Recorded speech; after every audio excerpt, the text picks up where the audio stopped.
Presenting the classics of Sam P. Chaladurai.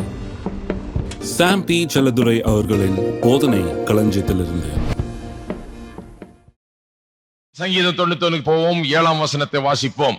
உன் பக்கத்தில் 1000 பேரும் உன் வலதுபுறத்தில் 10000 பேரும் விழுந்தாலும் அது உன்னை அணுகாது. எல்லாரும் சொல்லுவோம், உன் பக்கத்தில் 1000 பேரும் உன் வலதுபுறத்தில் 10000 பேரும் விழுந்தாலும் அது உன்னை அணுகாது. அருமையான வாக்குத்தத்தம். ஆனால் இதனுடைய அர்த்தம் எவ்வளவாய் நமக்கு புரிகிறது என்று தெரியவில்லை. அதற்காக தான் இங்கே வந்திருக்கிறோம். இன்றைக்கு அதனுடைய அர்த்தம் என்ன? உன் பக்கத்தில் 1000 பேரும் உன் வலது பக்கத்தில் 10000 பேரும் விழுந்தாலும் அது உன்னை அணுகாது என்று சொல்லி இருக்கிறதே, அதனுடைய அர்த்தம் என்ன? இந்த வசனத்தை வைத்துதான் அநேகர் என்ன சொல்லுகிறார்கள், இது மிலிட்டரி மேன்ஸ் சாம், அதாவது யுத்தத்துக்கு போகிற போர்ச்சேவர்களுடைய சங்கீதம் இது என்று சொல்லுகிறார்கள். ஏன் அப்படி சொல்லுகிறார்கள்? எல்லா பக்கத்திலும் சாவு, எல்லா பக்கத்திலும் அழிவு, ஆயிரக்கணக்கான பேர் மடிந்து விழுகிறார்கள் யுத்தத்திலே. ஆனால் தேவனுடைய பிள்ளைகள் காக்கப்படுகிறார்கள் என்ற அர்த்தத்திலே அவர்கள் அதை உபயோகப்படுத்துகிறார்கள். நல்லா கவனிங்க. வெறும் அந்த அர்த்தத்தில் மட்டுமில்ல, அதை விட இன்னும் ஆழமாக நாம் இங்கே செல்ல வேண்டியதாக இருக்கிறது.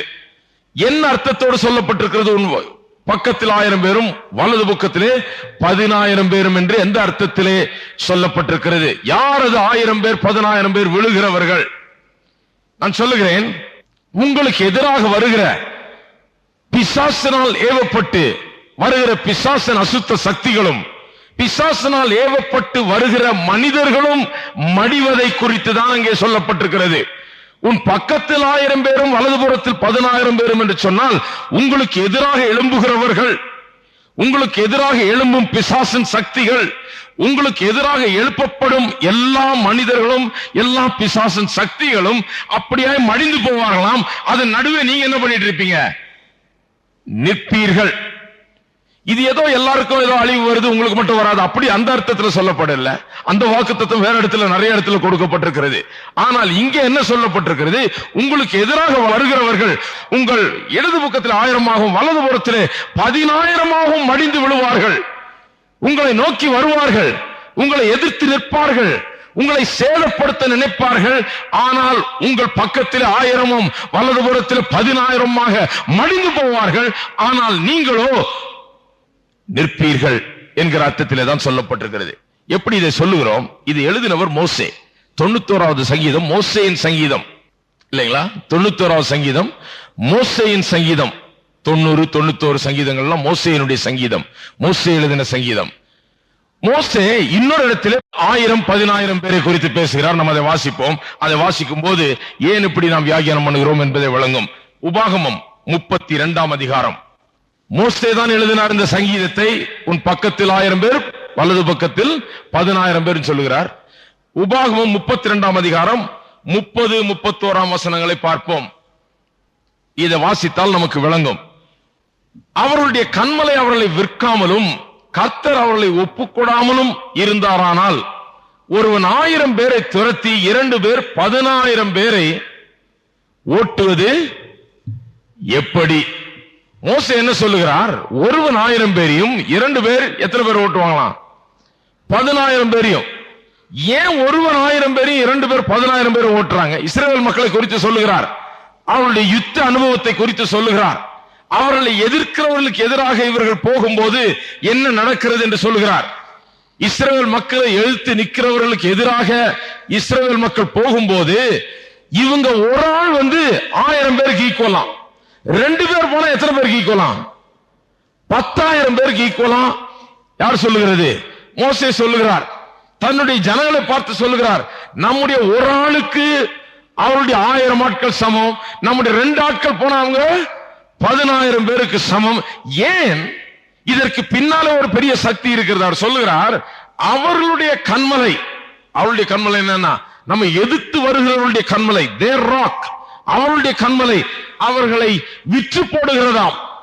அதாவது அவர்களுடைய தெய்வங்கள், அவர்கள் நம்பியிருந்த அசுத்த சக்திகள், அவர்களுடைய தெய்வங்கள் இவர்களை விற்று போடுகிறது. யுத்தம் வரைக்கும் கொண்டாந்து விட்டுட்டு போ, நீ சண்டை போடு, இவங்களை விடாத, இவங்களை எதிர்த்து போன அந்த அசுத்த சக்திகள் தூண்டி தூண்டி விட்டு சண்டைன்னு வந்த உடனே அது ஓடி போயிடுது. அவருடைய தெய்வங்கள் கைவிட்டு விடுகிறது. கொண்டு வந்து யுத்த களத்தில் விட்டு விட்டு அங்க உதவி செய்வதில்லை, அவர்களை விற்று விட்டு போகிறது என்று சொல்லுகிறார். அவர்களுடைய கண்மலை அவர்களை விற்காமலும் கர்த்தர் அவர்களை ஒப்புக்கொடாமலும். எத்தனை பேர் சொல்லுங்க கர்த்தர் ஒரு கண்மலை என்று?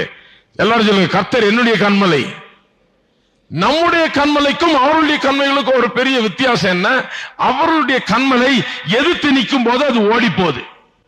அவருடைய கண்மலை யாரு? பிசாசு. எதிர்த்து நிற்கும் போது பிசாசு ஓடி போகிறான். அவன் குணமே அப்படிதான். எதிர்த்து நின்றால் ஓடி போகிறவன், ஓட ஓட விரட்டுறவன். எதிர்த்து நின்றால் ஓடி போகிறவன், அதுதான் பிசாசு. பயப்படுகிறவர்களை தாக்குகிறான், பயப்படுகிறவர்களை விழுங்கி போடுகிறான். எதிர்த்து நிற்கிறவர்களுக்கு எதிராக நிற்க முடியாமல் பயந்து ஓடுகிறான். நாயை போல. நாய் துரத்த துரத்த ஓடுனீங்கன்னா ஓட ஓட அது துரத்திக்கிட்டே இருக்கும். இல்லாத கூச்சல் எல்லாம் போடும், ஓன்னு ஊரையே எழுப்பும், கொலைச்சு உங்களை இருதயத்தை நடுங்க வச்சு சட்டையை பிடிச்சு இழுத்து பின்னால் விடாது.